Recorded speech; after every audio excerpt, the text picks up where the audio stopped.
Hello and welcome to Cut Through, Crikey's spin-free analysis of Australian news, politics and power. I'm your host, Crystal Andrews, and today I'm joined by Scobie McKay, a Crikey contributor, filmmaker and journalist who covers the political fringes. Today we are discussing the very fine line between exposing and amplifying far-right groups through media coverage. Scobie, welcome to Cut Through. Thank you very much, Crystal. Thank you for having me. Last Sunday, 31st of August, we saw the March for Australia anti-immigration protests attended by my count around 57,000 people nationwide. But the front and centre involvement of neo-Nazis at the Melbourne rally made it the focus of discourse, coverage, conversations for this whole week, really. And you were there covering it for your own independent outlet, What's Doing Media. How long have you been covering the far right for, and what sort of initially drew you to this topic? It's been quite a while now, about 5 years, more or less. I started during COVID. Obviously, we were all locked down, and I was fascinated by these groups of people that were kind of mobilizing for the first time in their lives Mm. against lockdowns. These weren't activists. These weren't, people that I'd seen in sort of protest scenes previously. They were a new brand of political maneuverers that were very much motivated by conspiracy. And I found that fascinating. I wanted to know where they got their conspiracy theories from, what were the underlying factors in their lives that caused them to believe these conspiracy theories, and yeah, just generally how it was going to mold into something bigger and larger and perhaps more threatening as COVID entered its second, third, and fourth year. So yeah, that's kind of what brought me to it in the first place. This most recent March to Australia, I think, is the biggest mobilization of that movement since lockdowns ended. So, you have a movement that's kind of desperate to find a new reason to exist. And previously it was lockdowns and vaccine mandates and, things around conspiracy theories about, New World Order and a nefarious regime that's overtaking the world. And as our lives have more or less gone back to normal in terms of COVID regulations, these groups really needed a new reason to mobilize. In the weeks leading up to the march, you had written a really insightful piece for Crikey about how there were different far-right sort of groups and fringe movements that they were almost kind of jostling with each other throughout the planning of these events, some trying to take credit, others saying no, that they had organised it, people giving their support, withdrawing their support. Like, it really was kind of a moving beast to begin with. And you had pulled all of those groups under the banner of the freedom movement. But, as you mentioned, it spans from like the anti-vax cohort to sovereign citizens to nationalists and neo-Nazis now as well. So when you were actually on the ground there at the Melbourne rally, how were all these very different groups interacting with each other, like in person? When they're there, is there as much alignment as it seems, or are there some kind of tensions even between them? I think it's easy to kind of compare this movement to leftist movements where there's like these really defined factions, and there's, Mhm. like a Trotskyist group and an anarchist group and a black bloc, and all these groups are very much defined factions that are jostling for power. But it's not really like that. It's more like um individual people that are mobilized by their own feeling and sentiment, perhaps, via their algorithm. They feel very personally motivated to attend these rallies. And then there are very select, quite small factions that exist. So, for instance, the Neo-Nazi National Socialist Network that organized the rally, that, had the stage at the rally, that did the speeches at the rally. They were quite a small group, maybe they numbered 30 or 40. And then you had these little pockets of what I see as the freedom movement leaders, but they're really only one or two people.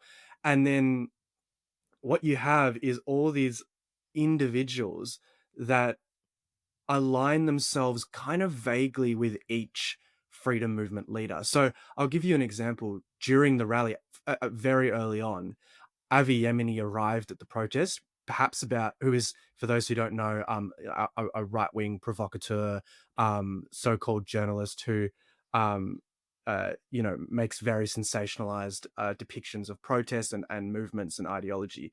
Um, but he arrived at the rally about 10 minutes after the neo-Nazi group, and he does not have a good relationship with this neo-Nazi group.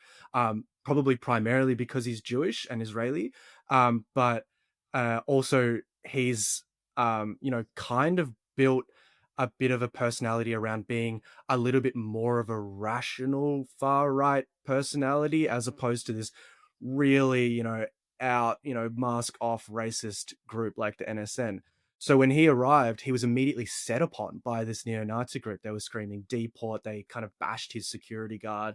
Um, and I spoke to a bunch of people in the crowd who were like, I was like kind of pissed off about that because I'm a big Avi Yemeni fan. Like I like Avi Yemeni. I don't know why they would attack him. So I don't agree with that. Um, and just generally, like in the crowd, we had all these freedom leaders. One of them I interviewed in the article for Crikey, this woman called Monica Smith, who initially had um, rejected the protest, said it was a setup, and said that it was organized by neo Nazis, and that she didn't want to be associated with that sort of racism. But then ultimately did attend, and I think for those groups, they were really desperate to harness the energy of this mobilization, which was huge. It was a big protest. Mm. They really wanted to harness that energy, but also distance themselves from the organizers, and that's really tricky. I don't know how they envisioned they were going to do it, and I don't think that they succeeded in doing it, because for the most part, the media the media has typecasted this protest as a far right movement led by neo Nazis, which, Mm. especially for the Melbourne one, is an accurate depiction. They were front and center. They did the keynote speeches. Even up in Townsville, you had more mainstream leaders like Bob Catter speaking, but they were using the microphone of the National Socialist Network. So you know, I don't know how these groups are going to properly distance themselves from these organizers. Or how they're quite sort of rationalizing it. I guess that's the interesting thing. As you say, it's very, um, these are really individualized people coming together at an event which has not necessarily been organized in the main or coordinated the way that we envisage traditional activists working, which is like collectives of people coming together in a sustained, like organized way regularly, and there's structures. Like this is sort of, it sounds like you're saying, more of a mishmash of people with individual grievances connecting with other people with distinct individual grievances that overlap in some ways and not in others. Exactly. Yeah. It does make it tricky. I was speaking to Kurt Sengel, who is an academic who researches the far right and particularly sort of the media landscape and how those things, coordinate and play into each other. I spoke to him yesterday for an article I'm writing about the complexities of covering the far right and some of these groups. And he really emphasized that pulling stunts and trying to do these sort of like public activations is a deliberate strategy, particularly used by neo Nazi groups to get media coverage.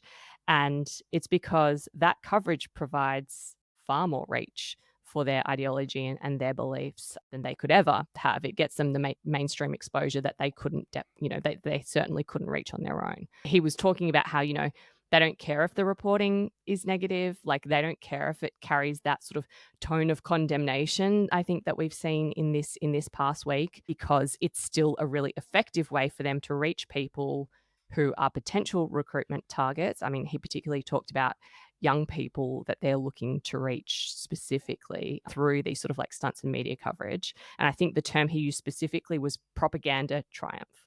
Like that's how they view these things, because the goal is to force fringe ideas into the mainstream as like effectively as possible. So, I, as a journalist myself, like there is this consistent tension between the public interest like function of journalism in exposing what is going on, but that potentially being the very thing that plays into the hands, like of these groups. And I think for a lot of people who work in the media industry, who are journalists, it goes against like our normal reporting instinct is to go to the person and get them on record and get the words from the horse's mouth and put it out there and let the audience decide what they think of that thing. You know, that's how we cover politicians, that's how we cover business leaders and all these other actors in our mainstream political sphere. That's not what, you know, groups like the White Rose Society and researchers like Kurt, you know, they say that's really not what we should be doing for these extremist groups. Like, I'm sure you've seen as well after the marches, we've just had this like wave of coverage that's really focused on the most extreme figures who are there, in some cases doing exactly what these researchers are saying not to do, which is just like, let's get a statement from Thomas Sewell and let's just like publish that as a news story as if he is a politician. I think maybe some of the media operators at the moment like don't care about the ethics of that. Um, but it is a very fine line, and even the outlets that do care, it's easy to get things wrong. I know that we absolutely like I got stuff wrong this week. We got stuff wrong this week. It's hard to keep that line in mind all of the time. So I'm really curious, Scobie, for you and your work, which like really can be on the front lines. Like, where is that line between responsible journalism and amplification for you? Like, how do you conceive it? For me, it's really clearly defined. I do not and have never interviewed neo-Nazis or anyone associated with the neo-Nazi agenda. I would even draw my line at interviewing Proud Boys. They wouldn't Mm, consider themselves neo-Nazis. They wouldn't consider themselves like explicitly racist in that sense. But I don't have an interest in interviewing people that are on the forefront of pushing this disinformation and misinformation, like the real violent bodies that are pushing, the Overton window further towards mm, fascism. Um, I'm more interested in everyday people that kind of get swept up in these movements. So I'll give you an example. During the most recent March for Australia protest, one of the leaders, a guy called Hugo Lennon, who people might know him on Instagram, TikTok as Ozpilled. He's made a huge platform over the last few years, pretty much, sharing incredibly far right white nationalist beliefs.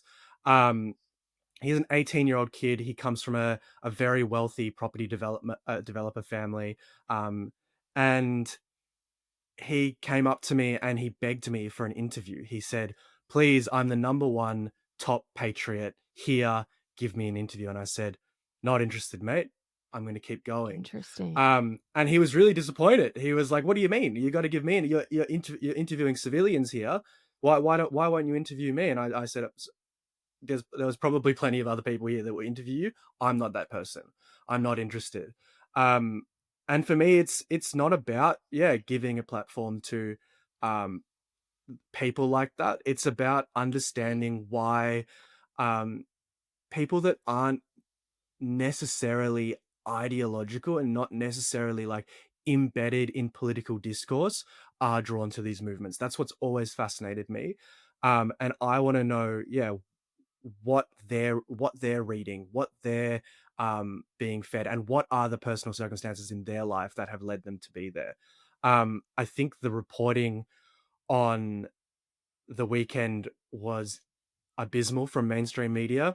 Um, I think generally it's fine for you to uh, typecast the rally as being led by neo Nazis. That's fact. But I thought that the way that they navigated Thomas Sewell specifically and the way that he spread his message was really concerning, because you're right. Mm. These neo-Nazi groups, they rely on sound bites. They rely on really dramatic, viral, sensational videos.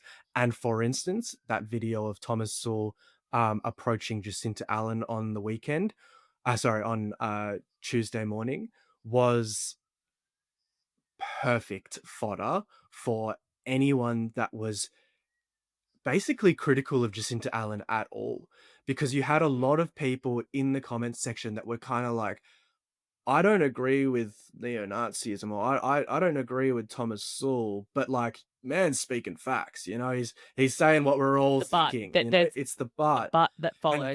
that's Mm. quite literally reprogramming people's brains to see his face as someone that might be a little bit extreme, but, he could be an ally. He does believe some of the same things that I believe.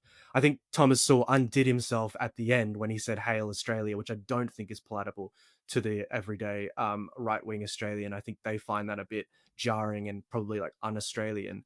But everything else he said there was like, um, even though not based in fact, I don't think there is a attempt to stop people from protesting in this state to that extent. Like, he clearly has a voice. He clearly has the ability to mobilize and be on the front steps of state parliament. But he kind of tapped into a general sentiment in the community, and it was exactly the same thing. For instance, during the Anzac Day, uh, um, what do you call it, at the Shrine of Remembrance?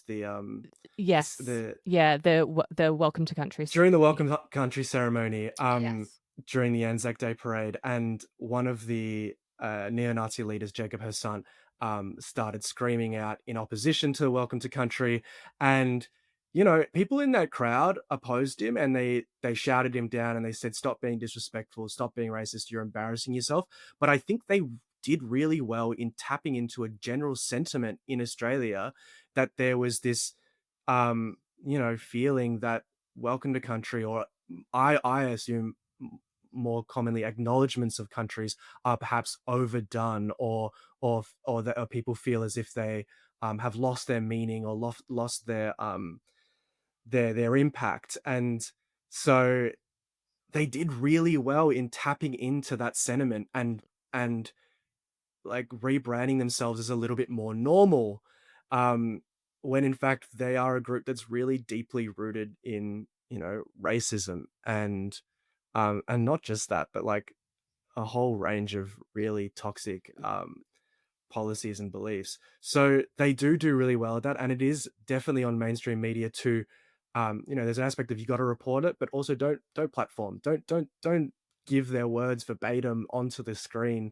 You have this footage of Thomas Sowell being arrested outside of court, and you're reproducing verbatim what he's saying, and Mm. he knows that he has this opportunity to speak to the public, and he chooses his words perfectly. He's not saying the same things that he says in a private neo-Nazi meeting, at their national convention. He's saying things that you know normal Australians Yeah. might be able to tap into. He's not a reasonable guy, and, some sections of the media are doing a lot to make his message look reasonable and to make him look reasonable. Um, I mean, to that point, you also mentioned in that Crikey piece that you had written that, the National Socialist Network, which is Australia's biggest neo-Nazi group, they had said at some point, I think on social media, that half of their recruitment, or about half of their new recruitment in the past 2 years, had come from the freedom movement. So, do you think that, like, let's call it the tabloid media, and their very extensive coverage of some individuals within the freedom movement, um, the platforming of those ideas and stories, even if they sometimes frame it as like a bit of a spectacle, like, look at this like crazy sovereign citizen, and like, look at this like very illogical, irrational thing that they're doing. But there is sort of like sometimes an obsessive coverage from some sections of the tabloid media. Do you think that they've helped in some ways to like drive that far right escalation and potentially, pad out that recruitment pipeline a little bit by giving so much attention to these I areas? mean, not even just that, but like the mainstream media, or especially the center right media, especially things around migration, identity, and race, have been beating this drum of fear mongering, and it seems inevitable that a lot of the people that were in the freedom movement that didn't get what they wanted from the freedom movement, they didn't see any achievement, any proper progression in this country. They wanted something that seemed more powerful, that seemed more Mm. aggressive, that seemed more violent, and the National Socialist Network gave them this opportunity. This is a group that aesthetically seem very strong. They are probably one of the biggest, if not the biggest, national socialist movements in the world. If you researchers like myself that look at these neo Nazi or far right movements across a global context, see how much other groups in the world are using the NSN as a playbook Mm, to reinvigorate their own movements back home.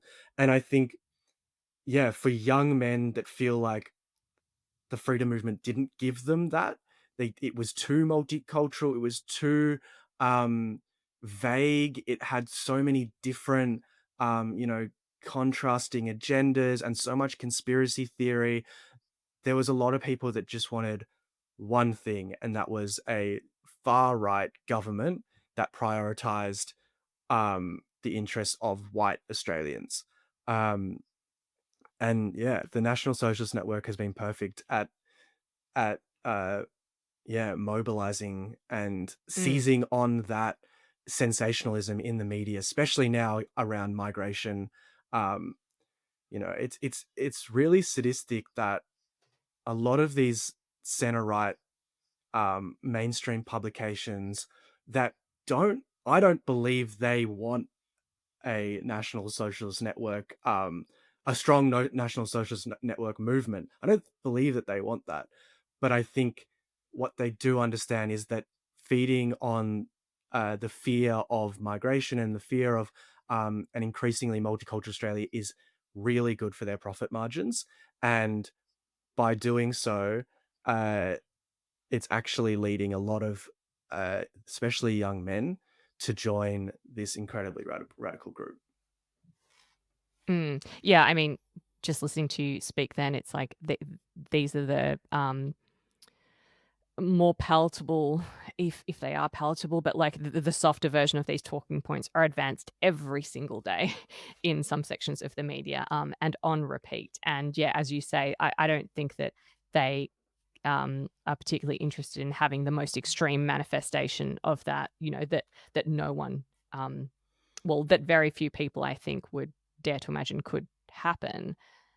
But there is not a lot of ownership of their place in creating, fostering that landscape, which, I mean, this is kind of a little bit off topic, but it's almost similarities, I think, with the Christchurch terrorist as well, who was an Australian. And I do feel like Australia never grappled, had a conversation, or really did anything to address the fact that that was someone who was radicalized here in our environment, in our landscape, with our values, and when committed an absolute atrocity overseas in New Zealand. And it's just the landscape here allows those things to fester and pop up in escalations like we saw last weekend, and then slowly peter out, and we never really address any of it.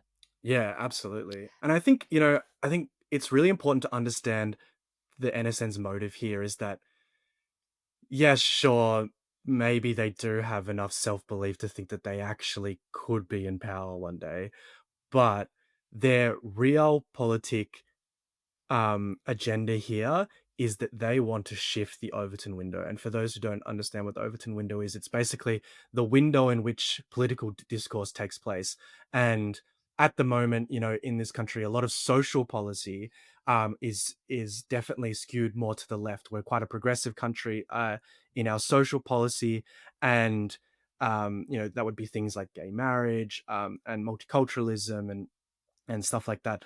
But they really want to shift that Overton window further to the right. So they might not believe that they're in power, but by normalizing discourse around white Australia, normalizing discourse about, pushing back on migration and pushing back on multiculturalism, they envision the Overton window pushing back, and therefore someone like the Liberal Party, who, by the way, they absolutely hate, the Liberal Party will then be forced to um, take on more socially regressive views and perhaps have a leader more akin to Donald Trump that's more far right, instead of these sort of more liberal leaders that have slightly more socially progressive views than in the right, but still maintain that financially right wing.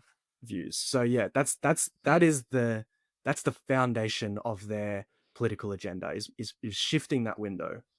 Scobie, you are in the weeds of this topic so much more than I, and probably more than most of Crikey's readers and the listeners of this podcast. So if there is one takeaway, one thing that you could urge people to really think about in the aftermath of this march and all of the coverage that followed, what would that one takeaway be? I know it's a very big question to ask at the end of this discussion. Yeah, I suppose just don't like we can't underestimate this threat, and I don't think we are.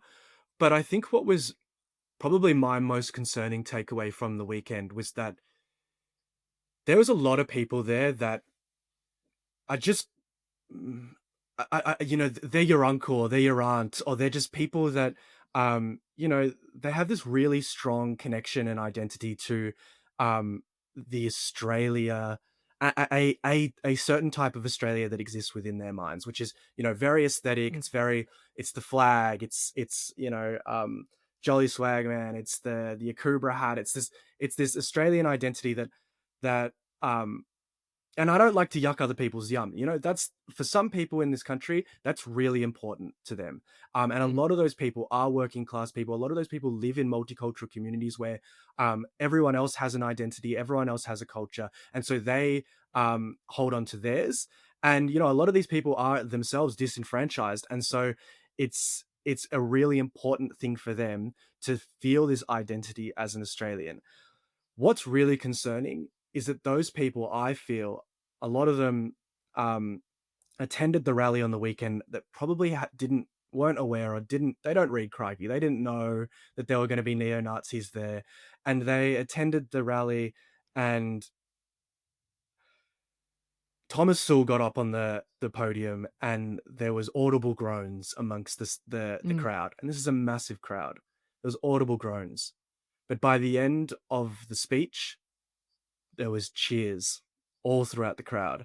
And that right there was recruitment 101. That is what we as researchers and journalists were warning in the outset. We were warning to the freedom movement leaders that didn't want to be associated with neo-Nazis that this was going to be a recruitment drive, that the neo-Nazis were going to show strength, they were going to show unity, and they were going to show power. And to a lot of really desperate white Australians that feel super disenfranchised, that feel, as if things like the cost of living are getting worse, or they know that the cost of living is getting worse. And they are fed this idea from mainstream media that it's mass migration. I mean, migration policy hasn't changed in the last several decades, but they are fed this idea that it's mass migration that's causing this cost of living crisis. And suddenly they have this neo-Nazi group that's giving them very direct, clear communication as to how and why, why and how we can take down this mass migration conspiracy. Mm. um and it's really sad. So my biggest takeaway was that if you know people like this in your life, have that conversation with them. um I guarantee you that most of them will not have an affinity towards neo-Nazism. It is a toxic policy in this. It's a toxic ideology in this country. We have a history of fighting against it overseas. If you articulate these views accurately to someone that's swept up into that world, and you say, "Look, I get it. You have this identity. You want to protect it. It's important to you. Don't march along neo-Nazis to make that message. You don't Mm. need to." Um, have those conversations. It's really important. Scobie, thank you so much for sharing your insights today. I think it's only going to be more important as we go forward from here. So thanks for giving me your time. Thank you so much, Crystal. Appreciate it. If you're listening to us on a podcast app, don't forget to subscribe, rate, and review Cut Through. And if you're watching on YouTube, please subscribe to our channel. It all helps Crikey grow and gets our independent journalism out to more people. That's all for now. We'll be back next week.